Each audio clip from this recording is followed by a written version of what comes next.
Hi friends, welcome back to our story world. Panchatantra కథల్లోకి అందరికీ స్వాగతం. ఇవాళ అనాలోచిత కార్యాల్లో తెలివి తక్కువ మంధరకుడు అనే కథ చెప్పుకుందాం. ఒక గ్రామంలో మంధరకుడు అనే నేత పనివాడు ఉన్నాడు. ప్రతిరోజు అతను మగ్గంపై వస్త్రాలు నేస్తేనే అతడి జీవితం గడిచేది. ఓ రోజు మగ్గానికున్న ఊత కొయ్యలు విరిగిపోయాయి. మగ్గంపై పని చేయకపోతే 5 వేళ్లు నోట్లోకి వెళ్ళని పరిస్థితి అతంది. అడవికి వెళ్లి మంచి చెట్టును నరికి ఊతకొయ్యకు అవసరమైన కలపను తీసుకురావాలని గొడ్డలితో బయలుదేరాడు. ఒక పెద్ద చెట్టు వెతుక్కుని ఊతకర్రకు పనికి వచ్చే కొమ్మను నరకబోయాడు. ఇంతలో ఆ చెట్టు మాట్లాడింది. నాయనా మంధరక, నేను ఒక దేవతను. చాలా సంవత్సరాలుగా ఈ చెట్టుపైనే నివసిస్తూ ఆహ్లాదకరమైన ఇక్కడి వాతావరణంలో సేద తీరుతున్నాను. నువ్వు చెట్టును నరికినట్టయితే నా నివాసాన్ని కోల్పోతాను అంది చెట్టుపై నివసించే దేవత. అయ్యో తల్లి, నేను అసహాయుడను.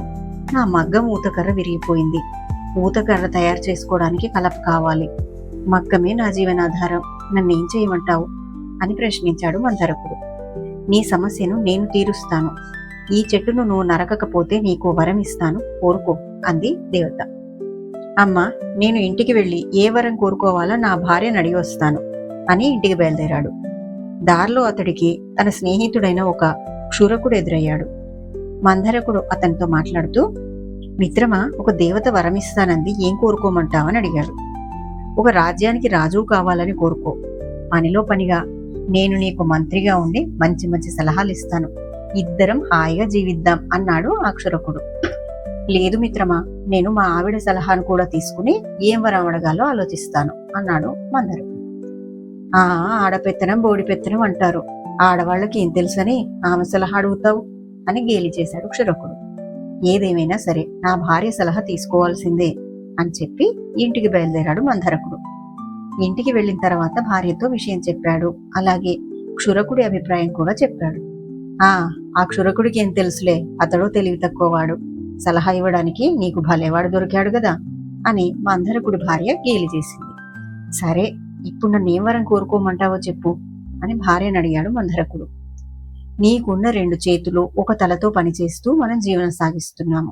అదే నీకు 4 చేతులు, 2 తలలు ఉంటే ఇంకా ఎక్కువ పనిచేసి చాలా డబ్బు సంపాదించవచ్చు. మనం హాయిగా జీవించాక మిగిలిన డబ్బుతో పరులకు ఉపకారం చేసే మంచి పనులు కూడా చేయవచ్చు.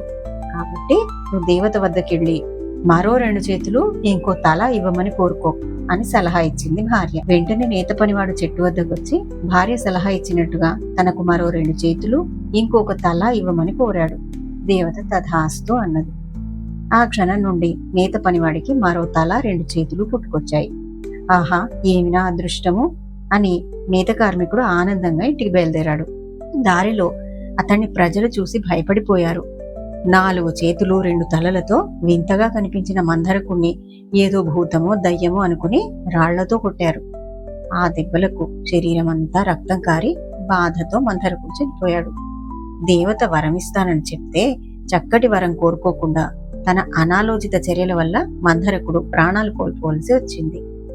అది కథ. ఈ కథ మీకు నచ్చినట్టయితే ఒక లైక్ వేసుకోండి. మరిన్ని మంచి కథల కోసం నా ఛానల్ని సబ్స్క్రైబ్ చేసుకోండి. Thank you.